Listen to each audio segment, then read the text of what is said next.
must be wondering, where the heck is my trailer? In this episode, we're going into some sketchy neighborhoods. It's like a bunch of houses, neighborhoods, and it is not semi-truck accessible. Well, kind of. We are gonna be moving loads from home to home. Come along with me for this adventure. Let's go.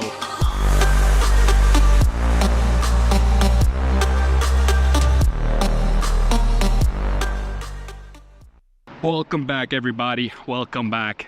And we are again truck driving around America, right? Sort of, not really. You guys know what time it is, and it is time for a great story. We are getting loaded right now. That's why the trailer is not sitting here, but the truck is at my yard here in Jacksonville, Florida. And guess what? We are going up to Virginia Beach. It is only a 620-mile trip. It is Friday, so we are getting loaded. I will start driving Sunday, like always, Sunday morning-ish, since it is 600 miles. It will take me all day, but this time, this load is very different. I've never done a load like this before, and in this video I'm going to be explaining to you guys how much this load paid and why I took it and the reasons why I shouldn't have took it. The truck has 152,000 miles. We still pretty good on the mileage. This baby girl has been treating me pretty well, engine and trans wise. Been very reliable.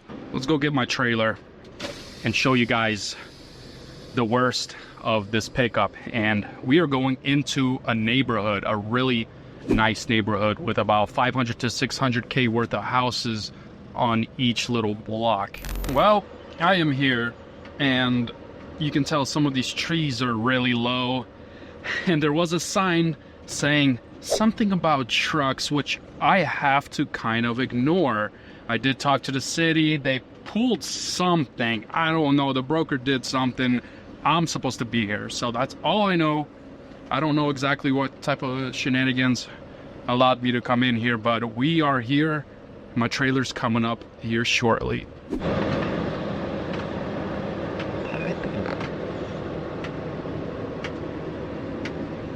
And there's my trailer. Yep. It's a pretty big eyesore, actually. I didn't know this trailer was this big until you put it next to a regular house. I mean, we got traffic here and there. I mean, it's gonna be pretty difficult coming out of here. I parked my bobtail right there. This guy's kind of in the way. There's gonna be people coming home here. It is 3 o'clock. They said they have another hour to go. They're gonna seal this bad boy up, and we need to get out of here somehow. I will show you guys, like, I guess a sneak peek of maybe a fast forward of me trying to get out of this whole neighborhood. I mean, it's a challenge on its own. You guys are probably asking me, why are you blurring out so much stuff right now? Well, back there where my trailer is, I don't have to blur out any of these houses, but where my trailer is, it is very private. Let me just say it that way. And private as in, this is not a regular job. You guys know me, I don't take regular jobs. I take slightly higher paying, let's say, government jobs. Let's just say that. A lot of people are gonna know from my shorts and everything like that what I've been doing lately, why I haven't been driving so much. There is a big reason why. And right here, what I'm doing right now is part of it. You guys can figure it out, okay? I'm gonna go over here down the street because there is this turn that I have to take, and there's a bunch of cars. I don't even know what to do. I'm gonna be getting out of here at peak time, 4 or 5 o'clock, when everybody's getting home. It's gonna be bad.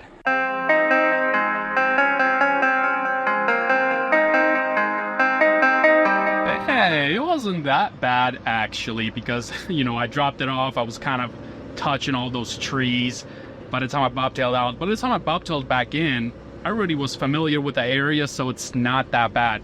I think the scariest part is going to be drop off. It's very small roads. It's such a small neighborhood compared to what I just picked up at. We are going to have to go scale. These are specialty loads. I scaled empty.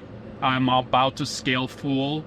And then when I get to Virginia, I have to scale full again, since this is a weekend load, which I will be leaving out Sunday. I think I already told you guys that. Yeah. It's a weird one. It's a weird one. Pulling up to the truck stop right now. From how my truck is driving, I know my truck really, really well. And from how it's driving, I'm predicting we're about 15,000 pounds or so weight. We have our empty scale. Let's scale up full. I think we're 15, no more than 20,000 pounds. Our truck, a 2020 Volvo VNL 760 with an empty dry van Great Dane trailer. We are sitting at 33,800. So with my fat butt, I mean a little less than 33,000, but we're gonna go ahead and guesstimate and say we are exactly 34,000 pounds. Got my ticket right here. We are fully loaded. Well, you know, whatever, fully loaded. I don't haul heavy stuff, so I knew this was gonna be light. And what did I guess? 15,000 pounds? But anyways, we're at 48.5. So what is that? Plus minus take away 7,800 minus this plus that divided by infinity, 14,700 pounds. That's what we got in the back of our trailer. So 15,000 pounds. I was almost correct. Going back to the shop, and I will see you guys on Sunday morning in a couple days. Tomorrow. It is Sunday morning, and we are at the truck. A lot of people ask me, I mean, you don't record yourself doing PTI anymore. I mean, I don't really. I mean, on a Volvo, I can explain it to you guys. We have an actual secure hood latch here, and we got a cop pulling in. What happened? I don't know. They've been doing some sting operations around here. But anyways, I have this big grill guard here. Everybody makes fun of my lights here, but there is these special latches. Before you open the hood, you have to open them like this, and this whole thing lays down like that, and then I go ahead and open up my hood. I do a look at everything, make sure my seals ain't broken here and there. I always check my oil, but this thing doesn't need oil, so I usually look at it and it's usually good. Main important thing, since this thing was wrecked upside down, I don't know how good I really assembled this, so I always have to check the coolant. I've never had to add any coolant, but look at that. I don't know if you guys can see it on video, but we're like right there. There's the minimum and there's the high mark. We're like right there in the middle. When this coolant heats up, it actually goes all the way closer to the max level, and we're good there. Make sure you never overfill the coolant. There is specific pressure needs to be in there, and when you overfill it, there's a bypass where like throws some of the coolant away. Still, you really don't want that. I just check everything for oil leaks and stuff like that. Make sure this filter right here, water separator filter, isn't clogged, which mine's all the way down there. I just changed mine not too long ago, a couple thousand miles ago. We're good there. Also, a note to self, I forgot to mention this last time, but I did get brand new steers on here. I did go with the Michelins, the 16-ply Michelins, and I did a whole short on it, which I'm going to be playing right now for you in the background, I guess, while I'm talking. And these Michelins are really nice. They're really soft, and a lot of people made fun of me because I said, well, I didn't put beads inside of here. I actually just put the regular stick-on weights on here, and it's doing pretty well. A lot of people say that's actually the scam. The weights on these big wheels, they need to have beads in there, but I don't know. There's a big debate about it.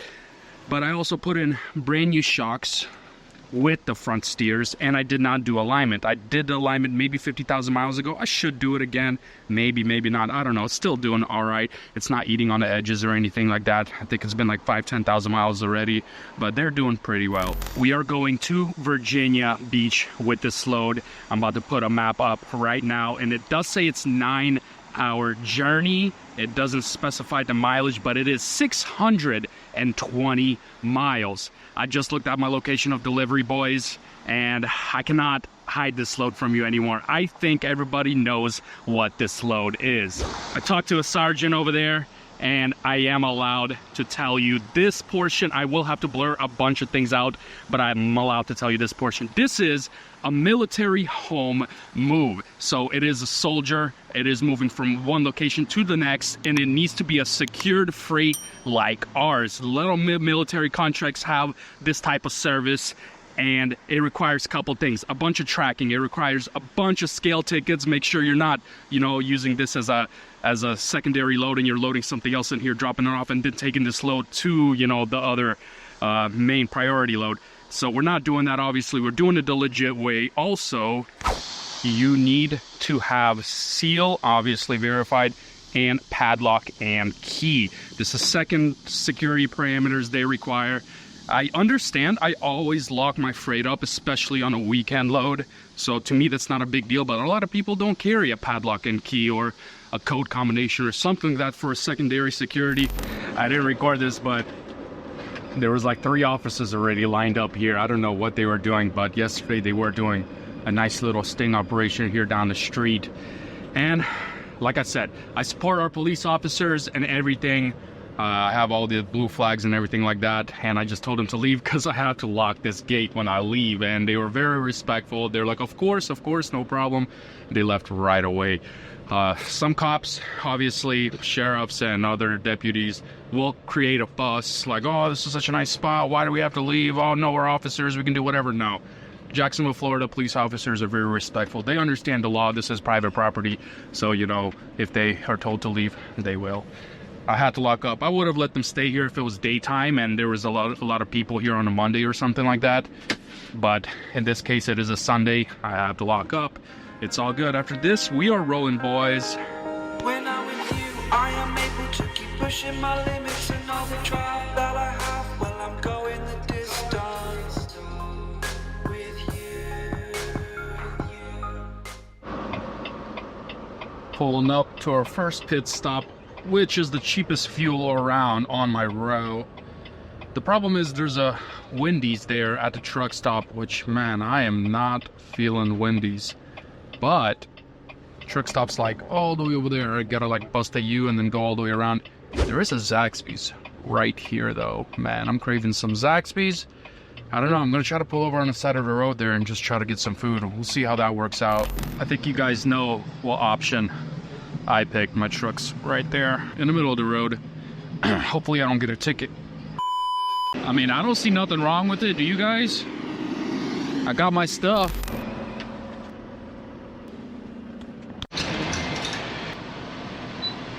And back between us.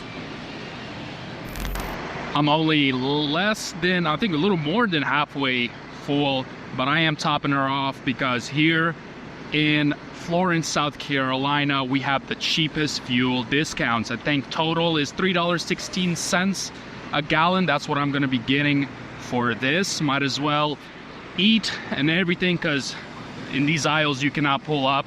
You have to stand right here. That's why I actually picked this spot.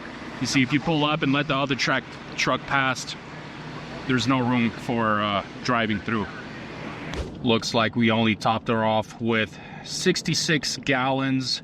So we looking at the original price here is $3.60 a gallon here in Florence, South Carolina. This, by the way, the date is like at the end of July sometime. I'm not gonna give you exactly the date because somebody's about to get mad. The discount we got was $3.16. So the difference is what, like 40 cents, 44 cents off or something like that. So, I mean, it's not bad. I've definitely got better. I remember the peak of COVID and stuff, we got like almost $1 off. Right now it's not so great. But, you know, you guys love my little food review channel. That's what I am now, obviously. So I got the wings and things from Zaxby's. I got the nuclear sauce, which is the second hottest sauce they have. Oh, I really like spicy food, but I'm not sure if I'm down for like this kind of spice, you know, that's gonna like ruin my butthole. Hold on, let me see. I mean, it's probably...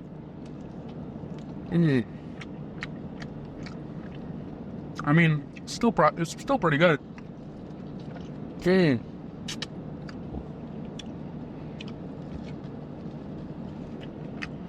Damn. I have to use the ranch, but yeah, it's spicy. It's spicy. I mean, the fries are good. What is this? Piece of toast? Alright. It's alright. I mean, it's Zaxby's. It's one of the best chicken places other than, I think, Chick-fil-A, but it's alright. I mean, this was like 14 bucks, 15 bucks. It's kind of expensive, though, for fast food, obviously. I mean, I give it about an 8 out of 10. It's not bad, not bad. All right, I'm gonna eat this, and then we're gonna keep going. Damn. We have less than 300 miles left to go. I think this will be a better time than never to read a couple questions from my last video. I always do this in every segment. A lot of you guys ask a lot of questions. I'm sorry I cannot answer all of them. So I do have two picked out from my last video. I got a question from Caintwell Iron, and you asks, how do you like the auto trans? So I'm thinking your question is, well, how do I like the automatic transmission of my Volvo? I think that's the question you asked.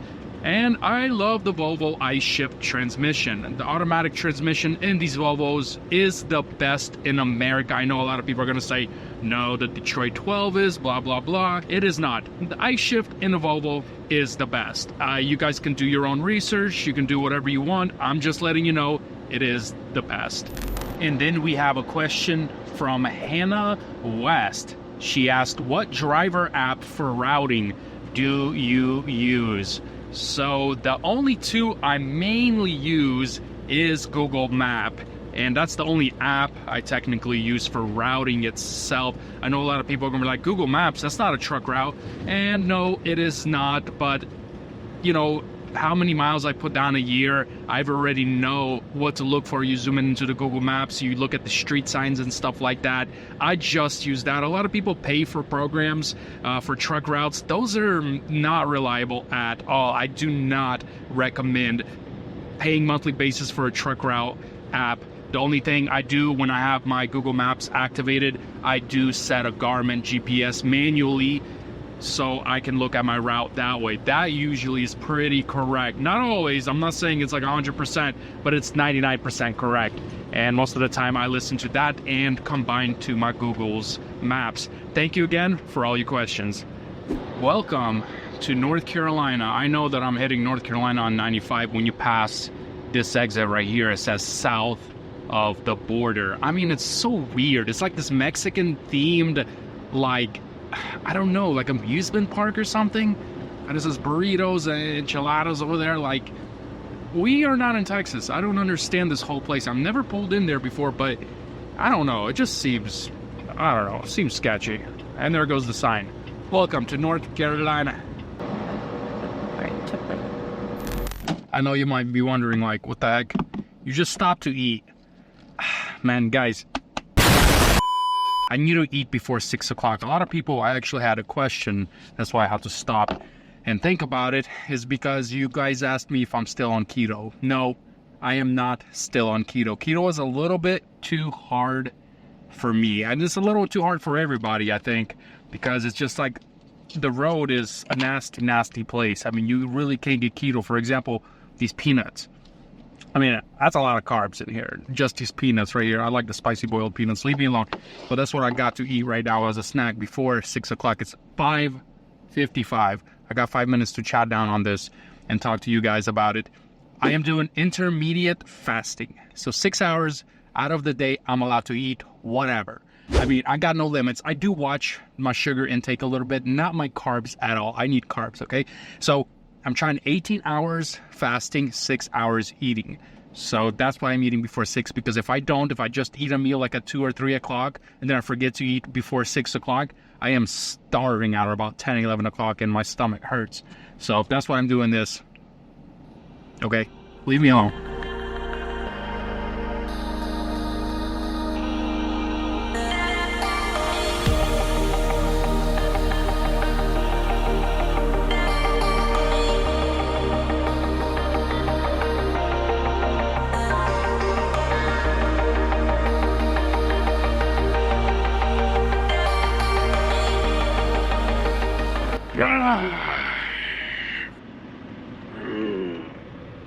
I slept at this truck stop. We're about, what does this say, 5 miles from the base. Well, from the location from the base, it's a little shorter. Oh man, and it's raining. I don't know, guys.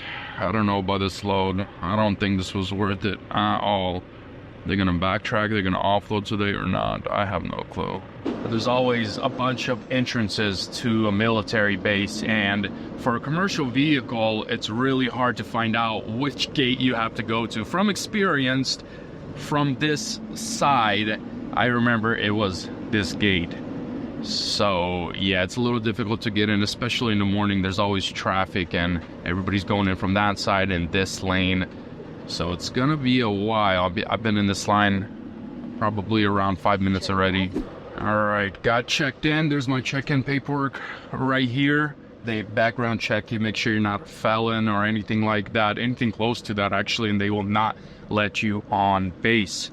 So there is one issue with this load, which this crew that's supposed to show up, I just contacted them and they said that it's gonna be till 10. It's already 9 though, so we got an hour before they arrive. Coming up for inspection now. I cannot record this process, so we'll see you after. Oh my goodness, there's no way. This is the house over there. It's blurred out, but you guys can't see it. But anyways, there's a mailbox right there, and need to back up all the way there, but I don't see that happening. I think I'm gonna destroy this mailbox right there, but I'm gonna try.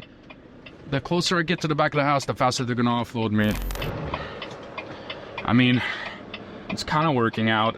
It's kind of going into the driveway. These mailboxes are messing me up right here, but dude, I'm not trying to destroy this grass over here. Well, that's how it's gonna be, blocking the whole road. But there's actually a lot of room here. It wasn't too bad. The mailboxes did mess me up a little bit. Got a crew showing up right there. They're waiting on a couple more guys to come. I was gonna show you guys this. I remember buying this when I first rebuilt the Volvo 2-foot antenna, and I upgraded them to these 4-foot ones, thinking I'll get better service, but I don't know, man. It looks like people just don't hear me on the radio. I'm not sure if somebody has any guesses. I try to tune it, watching some videos, tune it by myself, and it just, I don't know, just the reach isn't there or something. I don't know. Also, check out this tree. It's like some really nice blossom pink tree right there. I mean, smells pretty good. Some of these blossom trees smell like fish sometimes, but this one does not. If anybody knows what kind of tree this is, let me know. I want to plant a couple of these at my house. Really nice. Loads have been very, very, very bad lately. These past 2 weeks, I have been home, 14 days home. That's why I took this load, because this load paid, you guys ready? Paid $1,600. So for how much work I had to do getting the scale tickets and stuff like that, the extra time that requires, also I got to get it empty again, 4 scale tickets in total. This load currently paid $2.60 a mile. A lot of people are going to say, hey, that's actually pretty good out of Jacksonville. Is it though? Is it military base? Is it good? No, I actually don't think so. But that's not counting my detention. I have a lot of detention when I picked up this load. There's going to be a lot of detention today. So at least $200 added probably for the wait times of this. That probably equals up almost to $3 a mile. Still, even that, I don't think this load was worth this price. Anywhere where it requires you to go into residential, especially a military base residential and then a regular residential, it needs to pay a lot more. Why I took this load? Been home for 14 days. You guys need to leave me alone for that. At least I got over $2 a mile. A lot of people, a lot of Indians, a lot of other people would have took this load for $2 a mile if I didn't jump on it and negotiate my rate. I actually know the broker pretty well, so we had a good relationship already. Maybe that's why I got it for this much. I don't know. Leave the comments down below. See if I got ripped off, if I didn't. I don't know. Like always, guys, it's a pain out here, but we will survive. We will become better here in the future, I think. I don't know yet. But anyways, a lot of new stuff coming up. Smash, like, subscribe, like always. Deuces.